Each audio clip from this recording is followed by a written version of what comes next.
नमस्कार बच्चों, क्या हाल चाल है। स्वागत है आप सभी का लर्न एंड फन के 11th 12th के साइंस के चैनल पे। और आज हम लोग सॉल्यूशन के लेक्चर नंबर 4 के लिए मिले हैं। लेक्चर नंबर फर्स्ट में हम लोगों ने सॉल्यूशन क्या है, कंसंट्रेशन के न्यूमेरिकल्स कैसे करते हैं, मतलब उसके फॉर्मुलेशन के ऊपर बात की। सेकंड लेक्चर में हमने उसके ऊपर न्यूमेरिकल, उसके शॉर्ट फॉर्म्स के ऊपर बात की। थर्ड लेक्चर में हम लोगों ने कॉलिगेटिव प्रॉपर्टी शुरू किया, जिसमें हम लोगों ने पढ़ा था कि क्या होता है एलिवेशन इन बॉइलिंग पॉइंट। आज हम लोग बात करने वाले हैं डिप्रेशन इन फ्रीजिंग पॉइंट के बारे में। लास्ट लेक्चर में हमने एलिवेशन इन बॉइलिंग पॉइंट के बारे में पढ़ लिया था और उसके ऊपर न्यूमेरिकल भी कर लिए थे। आज हम लोग डिप्रेशन इन फ्रीजिंग पॉइंट और उसके न्यूमेरिकल और साथ ही साथ ऑस्मोटिक प्रेशर के ऊपर थोड़ा सा बातचीत आज करने वाले हैं। तो लेक्चर नंबर 4 है हमारे पास आज सॉल्यूशन का। सबसे पहली बात तो याद दिला दें, हमें 4 प्रकार की कॉलिगेटिव प्रॉपर्टीज पढ़नी थी, जिसमें पहली कॉलिगेटिव प्रॉपर्टी हम लोगों ने पढ़ ली है एलिवेशन इन बॉइलिंग पॉइंट, और दूसरी आज हम पढ़ रहे हैं depression in freezing point. Colligative properties क्या होता था?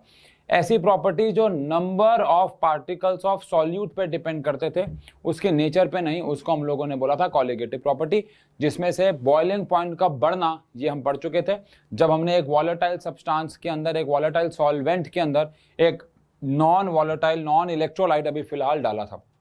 आज हम लोग बात करेंगे डिप्रेशन इन फ्रीजिंग पॉइंट के बारे में। अब डिप्रेशन का मतलब यहाँ पे कम होना है और फ्रीजिंग पॉइंट आप सब जानते ही हैं। अब फ्रीजिंग पॉइंट कम क्यों होता है? जब हम एक नॉन वॉलेटाइल सब्सटेंस एक वॉलेटाइल सॉल्वेंट में डालते हैं। Again the reason is same जो कि पिछली बार भी था। ये हमारे पास फर्क ये है कि इस बार हमें इवेपोरेशन के ऊपर थोड़ा ध्यान ना देते हुए इंटरमोलिकुलर फोर्स ऑफ अट्रैक्शन के ऊपर ध्यान देना है। ये हमारे पास एक कंटेनर है और कंटेनर के अंदर ये हमारे पास सॉल्वेंट के पार्टिकल्स पड़े हुए हैं।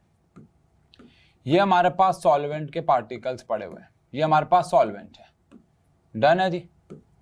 अब ये हमारे पास वॉलेटाइल सॉल्वेंट है, ये बात ध्यान रखिएगा। और इसका जो T1 है, ये हमारे पास फ्रीजिंग पॉइंट है। फ्रीजिंग पॉइंट ऑफ सॉल्वेंट, या आप कह लो प्योर सॉल्वेंट। बात देखिए, अब मैं इसके अंदर अगर एक इम्प्योरिटी ऐड करता हूं, देखा जाए तो बच्चों ये बात तो आप ध्यान रखिएगा कि इम्प्योरिटी यहाँ पे वॉलेटाइल भी हो सकती है और नॉन वॉलेटाइल भी हो सकती है, बट हमारी एनसीईआरटी खेल रही है नॉन वॉलेटाइल पे। ऑल दो यहाँ पे एल्कोहल पे भी सेम ही इफेक्ट देखने को मिलेगा, बट अभी पहले हम समझते हैं। ये हमारे पास एक कंटेनर है और वही सेम कंटेनर है। उस कंटेनर के अंदर हमने अब इस बारी जो वॉलेटाइल सब्सटेंस था, उस यानी सॉल्वेंट था, उसके अंदर हम लोगों ने, वॉलेटाइल तो है ही, ये हमारे पास वॉलेटाइल सब्सटेंस था, वॉलेटाइल सॉल्वेंट था, हमने उसके अंदर कुछ इंप्योरिटीज ऐड कर दी, जो कि अभी के लिए आप कह सकते हैं कि नॉन वॉलेटाइल ही मान लो, NaCl ही मान लो चाहे आप, बस। अच्छा, नॉन इलेक्ट्रोलाइट भी मानना है अभी, तो NaCl मानने के बजाय आप ग्लूकोज मान सकते हैं, है ना। तो इसके अंदर हम लोगों ने अभी एक नॉन वॉलेटाइल सॉल्यूट जो है वो डाल दिया है।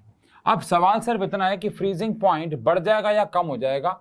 अब हेडिंग वाइज अगर हम बात करें तो आप कहोगे यार कम हो जाएगा, क्योंकि टॉपिक का नाम ही है depression in freezing point. But ऐसा क्यों होगा?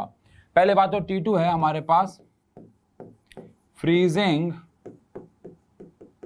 Point of solution. सॉल्यूशन से कहने का मतलब है सॉल्यूट प्लस सॉल्वेंट। अब इसका जो फ्रीजिंग पॉइंट है वो T2 हो गया। सिर्फ इतना बताओ मुझे कि जो फ्रीजिंग पॉइंट है आपके हिसाब से बढ़ गया होगा, कम हो गया होगा? हेडिंग पे मत जाओ ना, वो तो हेडिंग तो कह रही है डिप्रेशन इन फ्रीजिंग पॉइंट। आप बताओ फ्रीजिंग पॉइंट बढ़ जाएगा या कम हो जाएगा? तो आंसर है फ्रीजिंग पॉइंट को और कम करना होगा। क्यों? देखो समझते हैं। पहले अगर कोई चीज 100 डिग्री सेल्सियस पे बॉयल होती थी और उसके अंदर इंप्योरिटी डालते थे, तो वो सरफेस एरिया कवर कर लिया करती थी और उसको इवेपोरेट करना, वेपराइज करना और मुश्किल हो गया था। तो 100 की बजाय वो 102 पे याद करेंगे वेपराइज हो रही थी, यानी कि बॉइलिंग पॉइंट बढ़ गया था। लेकिन अब हमें बॉयल नहीं करना, अब हमें फ्रीज करना है। फ्रीज करने का मतलब पार्टिकल्स को पास लाना है। अब लेट अस सपोज वाटर की बात कर लेते हैं। वाटर जो है वो फ्रीज होता है 0 डिग्री सेल्सियस पे। आप सब जानते हैं वाटर जो है वो फ्रीज होता है, वो जमता है 0 डिग्री सेल्सियस पे। अब आप समझो, अगर मुझे वाटर के अंदर, वाटर 0 डिग्री सेल्सियस पे फ्रीज होता है, उसके पार्टिकल 0 पे पास आते हैं। अब मैं उसके अंदर अगर एक इम्प्योरिटी ऐड कर दूंगा, एक नॉन वॉलेटाइल सब्सटेंस ऐड कर दूंगा, तो वो पानी के इंटरमोलिकुलर फोर्स ऑफ अट्रैक्शन को कम कर देगा, क्योंकि उनके बीच में आ जाएगा। और एज अ रिजल्ट मुझे उनको फ्रीज करने के लिए और ज़्यादा मेहनत करनी होगी, टेम्परेचर को और कम करना होगा, ताकि पार्टिकल्स में से और एनर्जी को निकाला जाए, पार्टिकल्स और पास आए। एंड दैट इज वाई मुझे और मेहनत करनी पड़ेगी, मतलब फ्रीजिंग पॉइंट जो है वो और ज़्यादा कम हो जाएगा। इसका मतलब ये है कि T1 और T2 में इस बार T1 जो है वो ज़्यादा होगा। पिछली बार बॉइलिंग पॉइंट की अगर हमने बात की तो बॉइलिंग पॉइंट बढ़ गया था। इस बार हम लोग बॉइलिंग पॉइंट की बात नहीं कर रहे हैं, इस बार हम लोग बात कर रहे हैं फ्रीजिंग पॉइंट की, वो कम हो गया है। लेट अस सपोज पहले वाटर था जो कि 0 डिग्री सेल्सियस पे फ्रीज होता था, अब वही वाटर -5, -10 ऐसे टेम्परेचर पे फ्रीज होगा। ऑल्सो अगर मैं आपसे पूछूं कि डिप्रेशन इन फ्रीजिंग पॉइंट अगर हमें निकालना है, डिप्रेशन इन फ्रीजिंग पॉइंट अगर हमें निकालना है कि फ्रीजिंग पॉइंट का डिप्रेशन कितना है, पहले बात तो इसको हम डेल्टा टी एफ बोल रहे हैं, और डेल्टा टी एफ जो है वो इस बार T1 माइनस T2 होगा। अगर आपको याद हो पिछली बार हमारे पास था T2 माइनस T1, अगर आपको याद हो पिछली बार हमारे पास था T2 माइनस T1, लेकिन इस बार ये होगा T1 माइनस T2। क्यों, ऐसा क्यों? पिछली बार T2 माइनस T1 क्यों था? क्योंकि बॉइलिंग पॉइंट जो है वो इंक्रीज हो रहा था, बॉइलिंग पॉइंट जो है बढ़ रहा था। इस बार क्या है, T1 माइनस T2 है, विच बेसिकली मीन्स कि जो बॉइलिंग पॉइंट है वो तो वहाँ बढ़ रहा था, लेकिन फ्रीजिंग पॉइंट कम हो रहा है।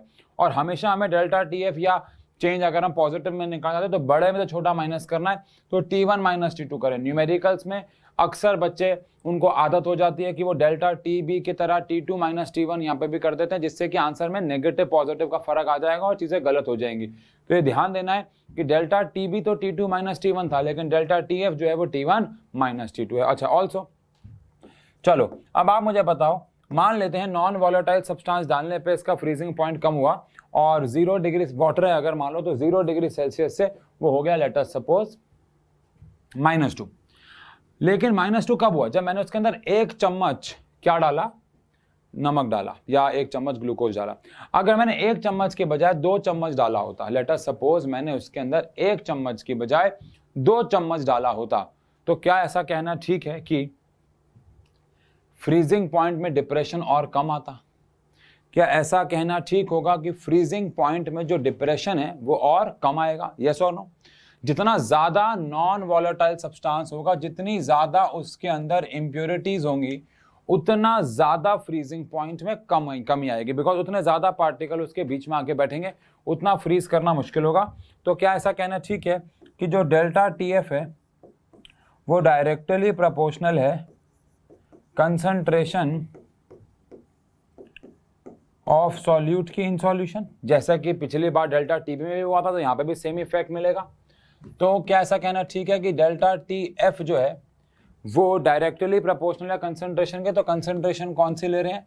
तो यहाँ पे हम लोग कंसंट्रेशन ले रहे हैं अगेन मोलैलिटी, और delta TF is equal to, again मैं यहाँ पे कांस्टेंट ले रहा हूँ विच इज KF। पिछली बार हमने कांस्टेंट लिया था KB, क्योंकि वो बॉइलिंग पॉइंट में एलिवेशन था। ये डिप्रेशन इन फ्रीजिंग पॉइंट है तो KF आ जाएगा, और मोलैलिटी को हम लोग शो करते हैं M से, तो मेरे पास यहाँ पे डेल्टा TF आ जाएगा KF इंटू में M। अब हम चाहें तो M को एक्सपैंड कर सकते हैं, तो अगर मैं M को एक्सपैंड कर देता हूं तो यहाँ पे आ जाएगा KF, यहाँ पे आ जाएगा हमारे पास WB, अपॉन में यहाँ पे आ जाएगा MB, और फिर आ जाएगा हमारे पास WA, और अगर ये ग्राम में है तो फिर 1000 से डिवाइड वगैरह मल्टीप्लाई वगैरह वो सब आप सबको पता ही है। तो ये हमारे पास फॉर्मूला आ जाएगा। देखा जाए तो फॉर्मूला कहीं ना कहीं एलिवेशन इन बॉइलिंग पॉइंट से सिमिलर ही है, बस छोटा सा फर्क है कि भैया यहाँ पे हमारे पास KF आ गया है KB की बजाय, और डेल्टा TF आ गया डेल्टा TB के बजाय। डेल्टा TB क्या था अगर आपको याद हो तो? डेल्टा TB था T2 माइनस T1, लेकिन मैं दोबारा बोल रहा हूँ KF क्या है और डेल्टा TF क्या है? T1 minus T2। ये गलती मत करना, अदरवाइज गड़बड़ी हो जाएगी। अगेन बातें सारी वही हैं कि जो KF है इसकी अगर मैं यूनिट की बात करूँ तो वो सेम ही है, केल्विन kg पर मोल, और इसकी जो वैल्यू है, value is dependent on nature of solvent. ये सॉल्वेंट के नेचर पे डिपेंड करती है। जैसे वाटर के लिए इसकी वैल्यू 1.86 होती है, वाटर के लिए इसकी वैल्यू 1.86 होती है। जैसे Kb की वैल्यू अलग थी, ये भी अलग अलग होगी, लेकिन ये सॉल्वेंट पे डिपेंड करेगी, सॉल्यूट पे नहीं। ऐसे जैसे Kb भी था वो सॉल्वेंट पे डिपेंड करता है, सॉल्यूट पे नहीं। सॉल्यूट के नेचर पे तो वैसे भी डिपेंड नहीं करेगा, बिकॉज हम कॉलिगेटिव प्रॉपर्टीज पढ़ रहे हैं और कॉलिगेटिव प्रॉपर्टीज नेचर ऑफ उस पर डिपेंड नहीं करती, ठीक है। अब इसके ऊपर हम लोग यहाँ पे न्यूमेरिकल्स तो करेंगे, ये पेज हमारे लिए खाली है, हम इसके ऊपर यहाँ पे न्यूमेरिकल्स तो करेंगे, लेकिन उससे पहले यहाँ पे बात कर लेते हैं एप्लीकेशंस, थोड़ी सी applications of depression in freezing point. देखो आपको याद होगा elevation in boiling point, boiling point में जो एलिवेशन आता है उसके क्या फायदे होते थे। बॉइलिंग पॉइंट में जो एलिवेशन आता है, जो बॉइलिंग पॉइंट इंक्रीज होता है, उसके फायदे क्या थे। याद होगा अंडे को उबालने में हमारे लिए काम आता था, कहीं ना कहीं वो काम आता था हमारे लिए सब्जियां वगैरह पकाने में, अगर आपको याद हो। लेकिन यहाँ पे अगर मैं बात करूँ application of depression in freezing point, freezing point में जो डिप्रेशन आ रहा है उसके क्या फायदे हैं। देखो अगर बर्फ, अल्टीमेटली सारे फायदे एक ही फिनोमिना के ऊपर बेस्ड है, ध्यान रखना। बर्फ का फ्रीजिंग पॉइंट कितना होता है, तो बर्फ का फ्रीजिंग पॉइंट होता है 0 डिग्री सेल्सियस। अब अगर मैं बर्फ के फ्रीजिंग पॉइंट को कम कर दूं, लेट अस सपोज -5 कर दूं, -10 कर दूं, तो बर्फ जल्दी पिघलेगी या लेट पिघलेगी, जल्दी बताओ कमेंट सेक्शन पे। कि अगर मेरे पास बर्फ का फ्रीजिंग पॉइंट था 0 डिग्री सेल्सियस, लेकिन मैं उसके फ्रीजिंग पॉइंट को कम कर दूं, पानी के अंदर कुछ इंप्योरिटीज ऐड कर दूं और फ्रीजिंग पॉइंट, या बर्फ में इंप्योरिटीज ऐड कर दूं, फ्रीजिंग पॉइंट को कम कर दूं, कम से हमारा कहने का मतलब है उसको मैं कर दूं -5, तो बर्फ जल्दी पिघलेगी या लेट पिघलेगी। क्या बर्फ के पिघलने का रेट फास्ट हो जाएगा या बर्फ लेट पिघलेगी, क्योंकि यहाँ पे बहुत कंफ्यूजन होती है बच्चों को, जल्दी बताओ। तो आंसर है बर्फ जो है वो लेट पिघलेगी और लेट मेल्ट होगी। क्यों, क्या कारण है यार। अगर बर्फ 0 पे जमती थी, अब वो -5 पे जमेगी। अब आप सोचो, पहले उसको पिघलाने के लिए आपको टेम्परेचर 0 या उससे ज़्यादा देना था, लेकिन अब आप उसको अगर -4 भी दोगे तो भी वो पिघलेगी, बिकॉज वो -5 पे तो जम रही है। तो या एक एरिया, आप ऐसा इमेजिन करो, एक कंट्री है या एक स्टेट है, एक जगह है जहाँ पे टेम्परेचर है -3। आप सबको पता है अगर टेम्परेचर -3 है तो वहाँ पे बर्फ़ गिरेगी, मतलब अगर वो मौसम है तो बर्फ़ गिरी। अब बर्फ़ जो है -3 पे बर्फ़ ही रहेगी, है ना। लेकिन अगर मैं उस एरिया के सारी बर्फ़ के अंदर कुछ इम्प्योरिटीज़ डाल के उसके फ्रीजिंग पॉइंट को -10 कर दूं, तो क्या वो बर्फ़ पिघल जाएगी। हाँ, भले वहाँ का टेम्परेचर -3 पे है, लेकिन फिर भी बर्फ़ मेल्ट हो जाएगी, क्योंकि वैसे बर्फ़ जमती है 0 पे, तो वहाँ का टेम्परेचर -3 था तो बर्फ़ जम रही थी। लेकिन अगर मैं वहाँ के टेम्परेचर को -3 ही रहने दूँ, लेकिन फ्रीजिंग पॉइंट को -10 कर दो, मतलब -3 से भी नीचे ले जाऊं, तो बर्फ पिघलना शुरू हो जाएगी। और इसी के ऊपर सारी एप्लीकेशन बेस्ड है। जैसे कि सबसे पहली एप्लीकेशन है to melt snow after snowfall from streets. अगर बर्फ गिर गई और उसने रोड्स को ब्लॉक कर दिया, ऑब्वियसली बात है वो आते हैं, क्रेन्स आते हैं, वो सब आते हैं, उसको हटाते हैं, लेकिन तब तक टेम्परेरी इफेक्ट पे जिस एरिया में ऐसा होता है, जैसे रशिया में कोई जगह हो गई, कोई भी कंट्री हो गई, ऐसी में रशिया की बात नहीं कर रहा, बस रशिया में अक्सर आपको पता है काफ़ी ज़्यादा बर्फ़ गिरती है, वहाँ पे तो लगभग 12 महीने आप मान के चलो ठंड सी रहती है। ऑब्वियसली बात है अलग अलग टाइम जोन की वहाँ बात नहीं हो रही है। तो जब वहाँ सर्दियाँ होती है तो वहाँ पे काफ़ी ज़्यादा बर्फ़ गिरती है, और इतनी ज़्यादा गिरती है कि लोगों के सड़कें ब्लॉक हो जाती हैं। तो ऑब्वियसली बात है हर घर के अंदर या हर स्कूल के अंदर वहाँ पे रॉक सॉल्ट रखा जाता है। अब क्या होता है, बर्फ़ अगर गिरी हुई है तो वो लोग नमक को ऐसे छिड़क देते हैं। वो सस्ता वाला नमक होता है, खाने वाला नहीं, अलग होता है, और वो ऐसे उसको बर्फ़ पे छिड़क देते हैं। बर्फ़ पे छिड़कने पे क्या होता है, बर्फ़ के अंदर इंप्योरिटीज़ ऐड हो गई और वो उसके फ्रीजिंग पॉइंट को कम कर देता है। मान लो एरिया का टेम्परेचर है -10 और बर्फ़ जो है वहाँ पे गिर रही है, हमने इतना नमक डाल दिया कि फ्रीजिंग पॉइंट को उसने -15 कर दिया। उससे क्या हुआ कि जो बर्फ़ है अब वो -10 पे पिघलेगी, क्योंकि उसका फ्रीजिंग पॉइंट -15 हो गया, और बर्फ़ पिघल के साइड हो जाएगी और बाकी बर्फ़ में जाके चाहे मिक्स हो जाएगी, लेकिन वो एरिया जो है वो खाली हो जाएगा। तो इस तरीके से छोटे छोटे स्केल पे ये काम किया जा सकता है। सेकेंड, टू शेप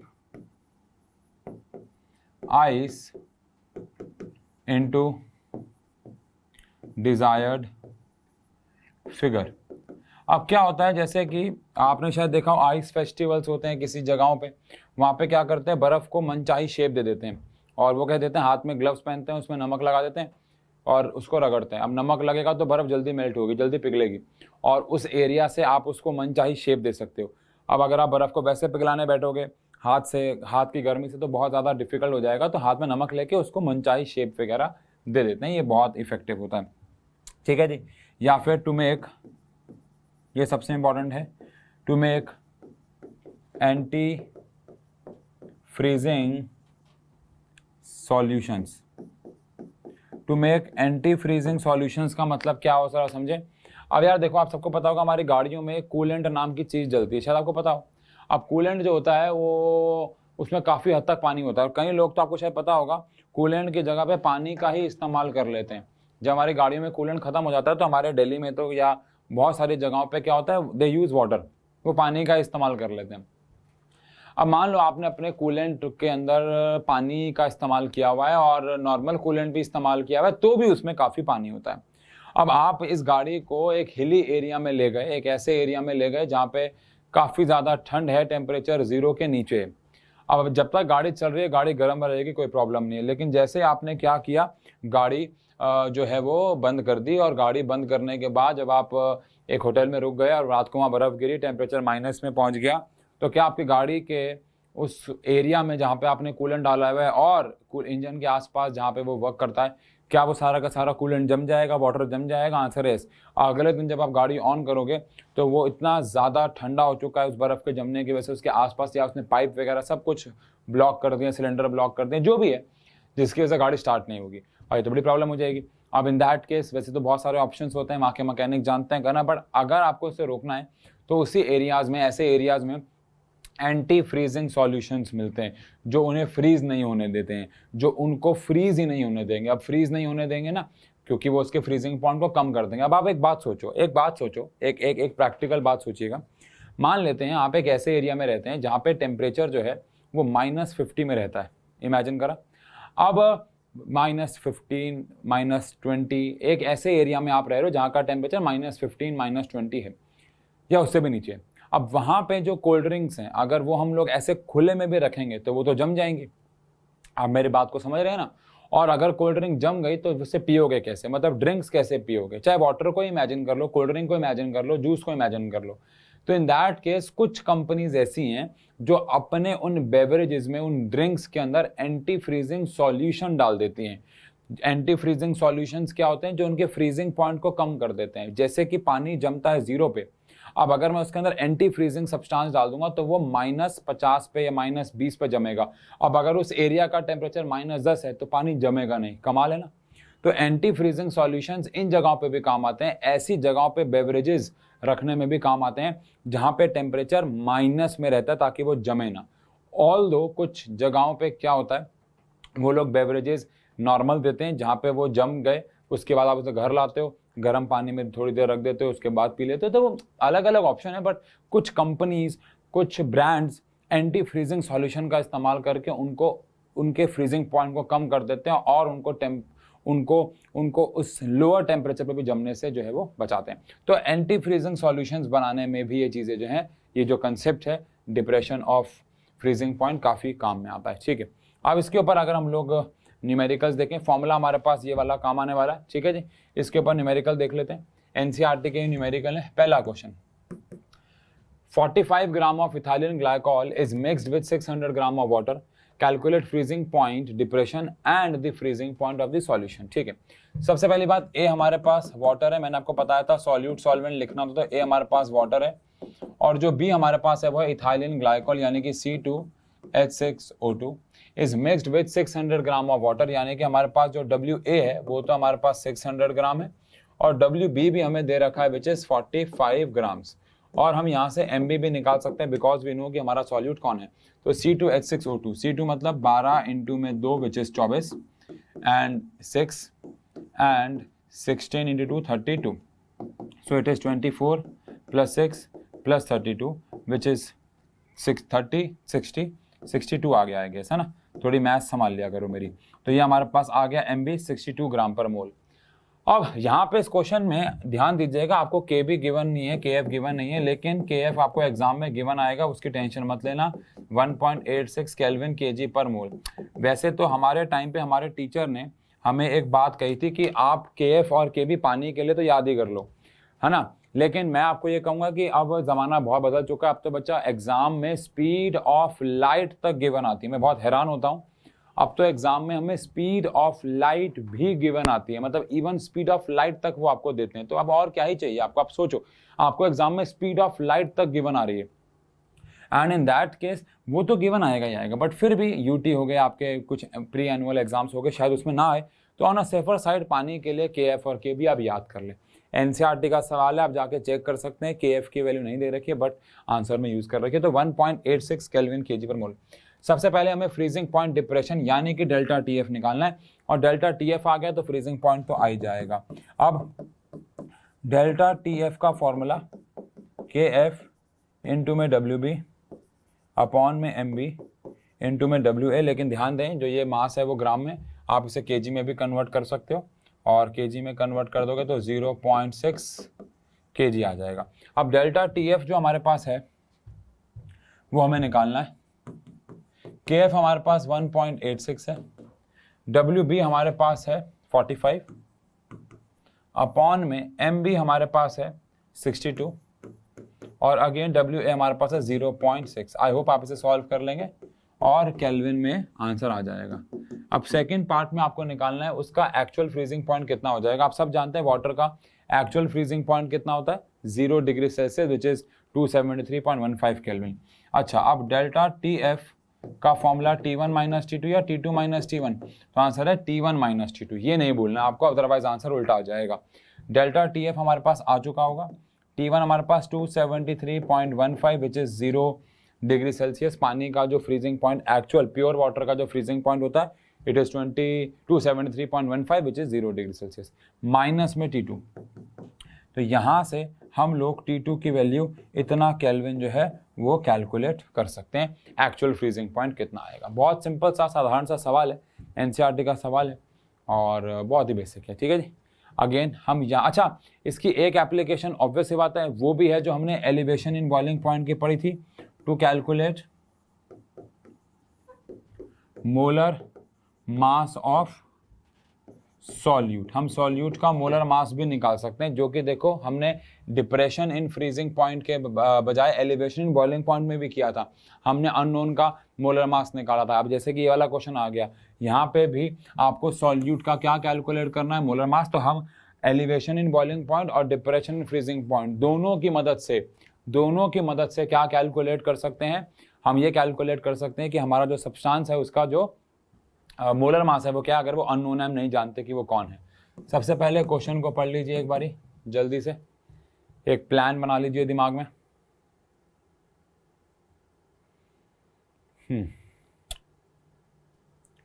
डन है, चलिए।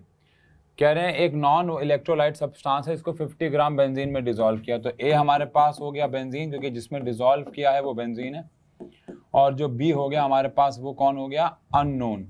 अब आप, क्योंकि आपको वो नहीं, आपको बता कैसे देंगे, अगर आपको बता देंगे तो मोलर मास तो सीधे निकाल लोगे आप, तो मजाक थोड़ी हो रहा है। तो मोलर मास जो है वो आपको कैलकुलेट करना है, ठीक है जी, सबसे पहली बात। तो अब हमें WB यानी सॉल्यूट का 1 ग्राम डाला, WA कितने में डाला, 50 ग्राम बेंजीन में डाला, ठीक है।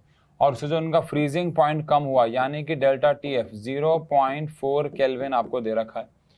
The freezing point depression constant यानी आपको KF भी दे रखा है विच इज 5.12 केल्विन kg पर मोल।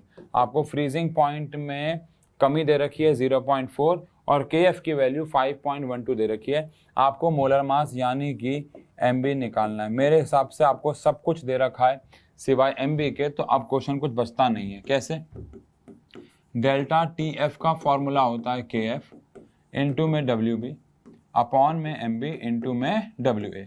अब डेल्टा TF जो है वो आपको 0.4 दे रखा है, KF 5.12 दे रखा है।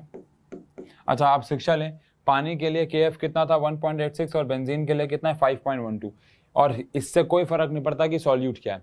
अगर आप पानी के अंदर, जैसे पिछले वाले क्वेश्चन में तो पानी के अंदर आपने इथाइलिन ग्लाइकोल डाला, अब आप उसमें कुछ भी और डाल दो, तो फिर जो KF है वो सेम रहेगा, बिकॉज KF वाटर पे डिपेंड कर रहा है ना कि सॉल्यूट पे। ऐसे यहाँ पे भी KF बेंजीन पर डिपेंड कर रहा है विच इज 5.12, नॉट कि आपने सॉल्यूट क्या लिया है, ठीक है। और WB हमारे पास कितना है 1 मोलर मास आई गैस हम लोगों को निकालना ही है, और WA हमारे पास कितना है 50 है, लेकिन ध्यान दें ये ग्राम में है, तो इसको अगर मैं 0.05 kg कर दूं, क्योंकि हमें यहाँ पे मोलैलिटी में जो मास लेना होता है वो kg में कैलकुलेट करना होता है, तो ये मास आ जाएगा 0.05, ठीक है जी। इसको सॉल्व कर लेंगे और यहाँ से MB हमारे पास आ जाएगा। अब एक बात और ध्यान सुनिएगा, पता नहीं मैंने आपको ये बात एलिवेशन इन बॉइलिंग पॉइंट में बताई थी कि नहीं। कभी कभार ऐसे भी क्वेश्चन आते हैं, आपको बोलते हैं आइडेंटिफाई करो कि ये जो सब्सटेंस है वो कौन है। कभी कभार ऐसे सवाल भी पूछ लेते हैं कि आइडेंटिफाई ये जो सब्सटेंस आपने निकाला वो कौन है। अब मान लो मोलर मास आया आपके पास, और एक ऐसा मोलर मास आया जो आपको पता है यार ये तो इसी यूनिक एलिमेंट का हो सकता है, जैसे कि मान लो आ गया 256। अब 256 ग्राम पर मोल जो है वो सल्फर यानी S8 का होता है, या 58.5 आ गया विच इज़ NaCl, या फिर 36.5 आ गया विच इज़ HCl। ऐसा सवाल आ सकता है, मतलब थोड़ा सा मुश्किल है, या 4 ऑप्शन में दे देंगे, ऐसा कुछ कर देंगे, मतलब समझ रहे हो। ऐसा क्वेश्चन दे दिया, क्वेश्चन देने के बाद ऑप्शन में मोलर मास नहीं दिया, ऑप्शन में बोला बताओ ये जो सब्सटेंस आपने ढूंढा है वो कौन है, 4 ऑप्शन दे दिए। अब यहाँ पे मान लो आंसर आ रहा है 256, तो 4 ऑप्शन में आपको 4 मॉलिक्यूल दे दिया। अब उनमें से जिसका मोलर मास 256 से मैच हो रहा है वो आंसर हो जाएगा, है ना, समझ रहे हो। तो ऐसे करके हम काम जो है वो वहां पे करते हैं, डन है। चलिए ठीक है, तो ये हमारे पास डिप्रेशन इन फ्रीजिंग पॉइंट भी कंसेप्ट में हो जाता है। चलिए अब एक सवाल और हमारे पास आ रहा है क्या, या सेम ही है? ये तो सवाल सेम ही है ना, ये तो रिपीट हो गया, ये सवाल तो रिपीट हो गया, तो ये वाली स्लाइड जो है हम हटा देते हैं, डिलीट कर देते हैं। ओके, अब हम लोग बात करते हैं हमारी तीसरी कॉलिगेटिव प्रॉपर्टी के बारे में, विच इज ऑस्मोटिक प्रेशर। अब ऑस्मोटिक प्रेशर को समझने के लिए पहले हमें याद करना होगा ऑस्मोसिस क्या होता है। अब ऑस्मोसिस में एक बहुत बड़ी कंट्रोवर्सी रहती है। सबको ऑस्मोसिस का मतलब तो पता है, ऑस्मोसिस का मतलब होता है movement of water molecules through a selectively permeable membrane. अगर हमारे पास एक मेम्ब्रेन है जो कि सेलेक्टिवली परमिएबल होगी, मतलब 9th क्लास याद करेंगे, सेलेक्टिव चीज़ों को ही जो आने जाने दे, जिसको हम सेलेक्टिवली परमिएबल मेम्ब्रेन बोलते हैं। जैसे कि जो सेल होते हैं हमारे बायोलॉजिकल सेल्स, उन सब में एक मेम्ब्रेन होता है जिसको हम लोग प्लाज्मा मेम्ब्रेन या सेल मेम्ब्रेन बोलते हैं, जो कि सेलेक्टिवली परमिएबल होती है। वो सेलेक्टिव चीज़ों को ही सेल के अंदर आने देती है और सेलेक्टिव चीज़ों को ही अंदर से बाहर जाने देती है, सबको नहीं। इसलिए उसको हम SPM यानी कि सेलेक्टिवली परमिएबल बोलते हैं। तो अगर किसी भी सेलेक्टिवली परमिएबल मेम्ब्रेन के थ्रू वाटर मूव कर रहा है, वाटर के पार्टिकल्स मूव कर रहे हैं, उसको ऑस्मोसिस बोलते हैं। लेकिन कई किताबों में लिखा होता है from higher concentration to lower, उसके आगे कुछ, और कई किताबों में लिखा होता है from lower concentration to higher, उसके आगे कुछ, और वो दोनों ही डेफिनेशन सही हैं। बच्चा बस ये कहता है कि सर एक जगह लिखा हायर से लोअर और एक जगह लिखा है लोअर से हायर। तो यार आप डेफिनेशन को पूरा नहीं पढ़ते हो, आप पूरा पढ़ोगे तो आपको समझ में आएगा कि दोनों ही बातें बिल्कुल ठीक कही जा रही हैं। आओ जरा समझें। सबसे पहली बात, ऑस्मोसिस की डेफिनेशन 2 है। पहली डेफिनेशन है movement of water molecules from higher concentration of water, from higher concentration of solvent यानी कि water to lower concentration of water यानी कि solvent through a selectively permeable membrane, short में लिख देता हूं। अब यहाँ पे जो एक डेफिनेशन लिखी हुई है और मैं यहाँ पे एक और डेफिनेशन लिख रहा हूँ, फिर आप कंपेयर करना। मैं आपको पूरे 30 सेकंड दूंगा कंपेयर करने के लिए उनको, क्योंकि वो जरूरी है बच्चों, है ना। अगेन यहाँ पे भी अगर मैं लिखूं movement of water molecules from lower concentration of solute to higher concentration of solute through selectively permeable membrane। अब आप एक बार अगर इन दोनों डेफिनेशन पर नजर डालें तो एक डेफिनेशन कह रही है कि पार्टिकल को जाना है हायर से लोअर, और एक डेफिनेशन कह रही है पार्टिकल को जाना है लोअर से हायर, और दोनों सही कह रहे हैं बिकॉज इनमें एक डिफरेंस है। जरा एक बार गौर फरमाइए, फिर मैं आपको इसको एग्जाम्पल के माध्यम से समझाऊंगा। एक बार आप इस डेफिनेशन को देखिएगा तो आपको यहाँ पे कुछ शब्द मिलेंगे कि यहाँ पे जो कंसंट्रेशन की बात हो रही है वो सॉल्वेंट के कंसंट्रेशन की बात हो रही है, ये सबसे पहले आपको ध्यान देना है। लेकिन वहीं पे अगर हम बात करें तो वहाँ पे जिस कंसंट्रेशन की बात हो रही है वो सॉल्यूट के कंसंट्रेशन की बात हो रही है। वहाँ पे हम लोग सॉल्यूट की कंसंट्रेशन की बात कर रहे हैं, ना कि सॉल्वेंट के कंसंट्रेशन की। अब इसको यहाँ पे हम एक एग्जाम्पल से समझ लेते हैं। ऐसा करते हैं, मैं यहाँ पे एक ब्लैंक स्क्रीन ले लेता हूँ, आपको अगर नोट करना होगा तो कर लेना। अगर मैं यहाँ पे एक कंटेनर लेता हूँ, हमने अभी तक ऑस्मोटिक प्रेशर को नहीं समझा, अभी हम ऑस्मोसिस को ही समझ रहे हैं, ठीक है ना। मैं यहाँ पे अगर एक कंटेनर लेता हूँ और बीच में मैं एक, मान लेते हैं एक मेम्ब्रेन लेता हूँ, और वो मेम्ब्रेन है सेलेक्टिवली परमिएबल मेम्ब्रेन, SPM लेता हूँ। अब यहाँ पे अगर मैं एक सॉल्यूशन लेता हूँ, सॉल्यूशन A, जिसमें जो वाटर की कंसंट्रेशन है वो 80% है, और यहाँ पे मैं एक सॉल्यूशन B लेता हूँ जिसमें वाटर की जो कंसंट्रेशन है वो 60% है। अब इसका मतलब क्या है? वाटर की कंसंट्रेशन 80% का मतलब क्या है, और वाटर की कंसंट्रेशन का 60% से मतलब क्या है? अगर वाटर यहाँ पे 80% है तो आप दिमाग लगा सकते हैं कि जो सॉल्यूट होगा वो 20% होगा, ये तो नियम है। और ऐसे अगर यहाँ वाटर 60% है तो जो यहाँ पे सॉल्यूट होगा वो 40% होगा। कंफर्म है? यहाँ पे वाटर 80% और सॉल्यूट 20%, यहाँ पे वाटर 60% और सॉल्यूट 40%। अच्छा, मूव किसको करना है? ऑस्मोसिस के अंदर मूव कौन करेगा? तो ऑस्मोसिस के अंदर मूव वाटर के पार्टिकल्स करेंगे, यानी कि सॉल्वेंट के पार्टिकल्स करेंगे, ना कि सॉल्यूट के। अब दुनिया में हमेशा से चीज़ें मूव करती रही हैं अपने आप, विदाउट एनी एक्सटर्नल एनर्जी और फोर्स। अगर अपने आप मूव कर रही हैं तो हमेशा से मूव करती आई हैं from higher concentration to lower concentration. अब वाटर यहाँ पे कहाँ पे ज़्यादा है? तो आंसर है ए वाली साइड पे वाटर हमारे पास 80% प्रेजेंट है, काफ़ी बड़ा अमाउंट है। ए साइड पे वाटर जो प्रेजेंट है वो 80% है, और बी साइड पे वाटर जो प्रेजेंट है इट इज़ ओनली 60%। तो क्या ऐसा कहना ठीक होगा कि वाटर 80% से 60% की तरफ जाएगा, यानी जो ऑस्मोसिस होने वाला है उसमें जो वाटर है वो यहां से यहां जाएगा? अब अगर आप देखो तो वाटर गया 80% से 60% पे।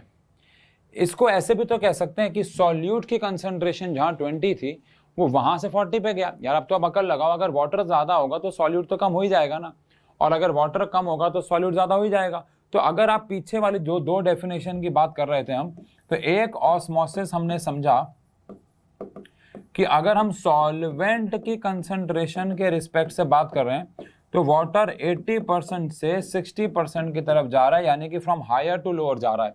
लेकिन वहीं पे अगर हम लोग ऑस्मोसिस को समझें सॉल्यूट की कंसंट्रेशन के रिस्पेक्ट में, तो वो सॉल्यूट की कंसंट्रेशन के रिस्पेक्ट में 20% से 40% की तरफ जा रहा है, 20% से 40% की तरफ जा रहा है, which basically means कि वो लोअर से हायर जा रहा है। यानी हायर से लोअर और लोअर से हायर जाना, सिर्फ इतना बोलना ये इनकम्प्लीट डेफिनेशन है। साथ में ये भी मेंशन करना बहुत जरूरी होगा कि आप सॉल्यूट की कंसंट्रेशन की बात कर रहे हैं सॉल्वेंट की। सॉल्वेंट में वो हमेशा हायर से कहाँ जाएगा? लोअर। और अगर आप सॉल्यूट की कंसंट्रेशन की बात कर रहे हैं तो वो हमेशा लोअर से कहाँ जाएगा? हायर। ये बात आप ध्यान रखिएगा, ठीक है। आप इसका स्क्रीनशॉट ले लीजिए, इसका कहीं पे डायग्राम बना लीजिए, क्योंकि ये हमारी पीपीटी यानी स्लाइड का हिस्सा नहीं रहेगा। तो इसका स्क्रीनशॉट या डायग्राम प्लीज आप कहीं पे बना लीजिए। स्क्रीनशॉट ले लीजिए, जो भी कर लीजिए, ठीक है, क्योंकि ये मैं हटाऊंगा वापस नहीं आएगा, स्लाइड में भी नहीं रहेगा। डन है, ओके। चलिए आगे बात करते हैं। तो ये हमारे पास हुआ ऑस्मोसिस क्या है। अब ऑस्मोटिक प्रेशर क्या होता है। ऑस्मोसिस तो आप समझ गए होंगे, अब ऑस्मोटिक प्रेशर क्या है। तो ऑस्मोसिस जब होता है तो पानी के पार्टिकल ट्रेवल करते हैं। अब अगर पानी के पार्टिकल ट्रेवल करते हैं तो क्या ऐसा कहना ठीक है कि मैं ऑपोजिट डायरेक्शन से प्रेशर लगा के ऑस्मोसिस को रोक भी सकता हूं। जरा समझिएगा, ऑस्मोसिस के अगर मैं एग्जांपल्स की बात करूं तो किशमिश को पानी में जब डालते हैं तो पानी जो है वो किशमिश में जाना शुरू हो जाता है। लेकिन अगर मैं किशमिश को बाहर से दबा के रखूं, कुछ इस तरीके से दबा के रखूं कि पानी अंदर आए ना, क्या ये पॉसिबल है? सबसे पहले ये बताओ, हाँ जल्दी बताओ। अगर मैं पहले बताओ ये पॉसिबल है कि नहीं कि अगर किशमिश को मैंने पानी में डाला, अगर ऐसे पूरी रात छोड़ दिया तो अगले दिन सुबह उठा तो वो फूल जाएगी क्योंकि उसके अंदर पानी चला जाएगा। This is known as osmosis. बाहर पानी ज़्यादा, बाहर कंसंट्रेशन ऑफ वाटर ज़्यादा था, अंदर कंसंट्रेशन ऑफ वाटर ना के बराबर था। वो एक ड्राई फ्रूट है तो वाटर ट्रेवल कर गया from higher concentration to lower through selectively permeable membrane, ठीक है। लेकिन अगर मैं किशमिश को दबा के रखूं अपने हाथ से तो क्या किशमिश के अंदर पानी जाएगा? आंसर है नहीं जाएगा। इसका मतलब यह है कि मैंने ऑस्मोसिस को रोक दिया। मैंने प्रेशर एक्सर्ट किया, इतना प्रेशर एक्सर्ट किया, या इसको ऐसा समझो कि पाइप में पानी जो है कहाँ जाएगा। अगर यहाँ एक मोटर लगी हुई है जो मान लो 10 पास, ऐसे एक नंबर ले रहा हूँ, 10 पास्कल से प्रेशर लगाती है तो पानी यहाँ चला जाएगा। अब अगर यहाँ पे भी मैंने एक ऐसी मोटर लगा दी जो 10 पास्कल लगा रही है और यहाँ पे लगा दे 10 पास्कल, तो पानी कहीं जाएगा ही नहीं। तो ऑस्मोसिस के दौरान जो प्रेशर डेवलप होता है, पहली बात तो उसको ऑस्मोटिक प्रेशर बोलते हैं, लेकिन इसकी एक और कहानी भी है, इसकी एक और डेफिनेशन भी है कि मैं कितना प्रेशर अप्लाई करूं ताकि ऑस्मोसिस जो है वो रुक जाए, ऑस्मोसिस जो है वो स्टॉप हो जाए, उसको भी ऑस्मोटिक प्रेशर कहते हैं। इसको हाइड्रोस्टैटिक प्रेशर भी कहा जाता है, बिकॉज पानी को हमें रोकना है। हाइड्रो मतलब पानी, स्टैटिक मतलब रेस्ट। आओ जरा समझते हैं। यहाँ पे हमारे पास अगेन एक सेलेक्टिवली परमिएबल मेम्ब्रेन है और यहाँ पे हमारे पास ए है और यहाँ पे हमारे पास बी है, और मान लेते हैं वाटर जो है वो यहाँ मूव कर रहा है। This is osmosis. पानी जो है वो ऑस्मोसिस जो है वो इधर की तरफ कर रहा है। अब अगर मैं यहाँ पे एक पिस्टन लगा देता हूँ, अगर मैं यहाँ पे इस साइड पे एक पिस्टन लगा देता हूँ, मान लेते हैं ये मैंने एक पिस्टन लगा दिया, और पिस्टन पे यहाँ पे अगर मैं ये इधर से एक प्रेशर अप्लाई करता हूँ, अगर मैं इधर से एक क्या अप्लाई करता हूँ, प्रेशर, तो ये जो प्रेशर है, ये जो प्रेशर यहाँ से एग्जर्ट होगा, क्या मैं एक ऐसा प्रेशर अप्लाई कर सकता हूँ जो ऑस्मोसिस को रोक दे? आंसर है हाँ। पानी के पार्टिकल इधर जा रहे हैं, अगर मैं इधर से एक प्रेशर लगाऊं तो क्या मैं चाह के ऑस्मोसिस को रोक सकता हूं? हम तो आगे पढ़ेंगे कि अगर ऑस्मोटिक प्रेशर लग रहा है 5 पास्कल का और मैं 5 लगा रहा हूं तो ऑस्मोसिस रुक जाएगा। लेकिन अगर मैं 5 से भी ज्यादा लगा दूंगा तो रिवर्स ऑस्मोसिस होने लग जाएगा, जो आज की पढ़ाई नहीं है। लेकिन अगर मैंने यहाँ से प्रेशर अप्लाई किया और उतना ही प्रेशर अप्लाई किया जो ऑस्मोसिस के दौरान लग रहा था, तो क्या ऑस्मोसिस रुक जाएगा? तो इसीलिए यहाँ पे एक और डेफिनेशन भी आती है कि ऐसा प्रेशर जो अपोजिट डायरेक्शन में लगाया जाता है ताकि ऑस्मोसिस को रोका जा सके, ताकि ऑस्मोसिस को रोक दिया जाए, ऐसे प्रेशर को ऑस्मोटिक प्रेशर कहते हैं। आई रिपीट, मैं कितना प्रेशर अपोजिट डायरेक्शन से लगाऊं कि ऑस्मोसिस को रोक दूं, इट्स कॉल्ड ऑस्मोटिक प्रेशर, क्योंकि मुझे उतना ही प्रेशर लगाना होगा जितना ऑस्मोसिस के दौरान लग रहा था। एक डेफिनेशन क्या हो गई? Pressure developed at the selectively permeable membrane when water travels from higher to lower concentration of solvent is called osmotic pressure. इसकी एक और डेफिनेशन भी है, pressure applied in opposite direction to stop the osmosis. Osmosis को रोकने के लिए opposite direction से जितना भी प्रेशर लगाया जा रहा है इसको ऑस्मोसिस कह दिया जाता है। डन है, सिंपल है यार, है ना। तो इसकी हम लोग इसका फॉर्मूला, इसके न्यूमेरिकल कुछ चीज़ें और आएंगे और अगले क्लास में ये भी खत्म करेंगे। लेकिन हमने ऑस्मोसिस और ऑस्मोटिक प्रेशर के बारे में जो बात की उसमें आप ये दो डेफिनेशन पे ध्यान दीजिएगा बच्चों। आपके स्कूल में कोई भी एक कराई जा सकती है, लेकिन अगर आप सिर्फ ऐसे लिख देते जो कि हम 9th में लिखते आए थे, movement of water molecules from higher concentration to lower is called osmosis through selectively, ये सिर्फ बोलना सही नहीं है। अब आपको from higher concentration to lower में आपको सॉल्यूट की कंसंट्रेशन बोल रहे हो, सॉल्वेंट, वो मेंशन करना बहुत ज़्यादा ज़रूरी हो जाएगा अब आपके लिए, ये बात आप ध्यान रखिएगा, ठीक है जी। अब ऑस्मोसिस जब भी होगा ऑस्मोटिक प्रेशर लगेगा। अब हम अगली क्लास में क्या करने वाले हैं, उसी ऑस्मोटिक प्रेशर को कैलकुलेट करने वाले हैं कि यार कितना ऑस्मोटिक प्रेशर लगता है, उसे कैलकुलेट करेंगे, जो कि हमारी तीसरी कॉलिगेटिव और उसके न्यूमेरिकल भी, जो कि हमारी तीसरी कॉलिगेटिव प्रॉपर्टी को खत्म कर देगा। फिर हमारी चौथी कॉलिगेटिव प्रॉपर्टी बहुत ही आसान, रिलेटिव सबसे आसान है, relative lowering of vapour pressure, colligative properties खत्म हो जाएंगी, ठीक है जी। उसके बाद हम लोग हेनरीज लॉ, रॉल्स लॉ, काफी important topic, and after that हम लोग पढ़ेंगे वान हॉफ फैक्टर। अभी तक याद हो, जो भी सॉल्यूट हम लोग डाल रहे हैं वो सारे के सारे सॉल्यूट नॉन इलेक्ट्रोलाइट हैं, मतलब कि पानी में जाने के बाद टूट नहीं रहे हैं। लेकिन वान हॉफ फैक्टर की पढ़ाई के बाद हम ऐसे सॉल्वेंट्स के अंदर सॉल्यूट भी डालेंगे, ऐसे सॉल्यूट भी डालेंगे जिनके लिए वो टूट जाएंगे और फिर हमें कुछ बदलाव लाने होंगे फॉर्मूले में, वो वान हॉफ फैक्टर है। काफ़ी अच्छा इंटरेस्टिंग टॉपिक है, लेकिन वो समय के साथ पढ़ेंगे, ठीक है जी।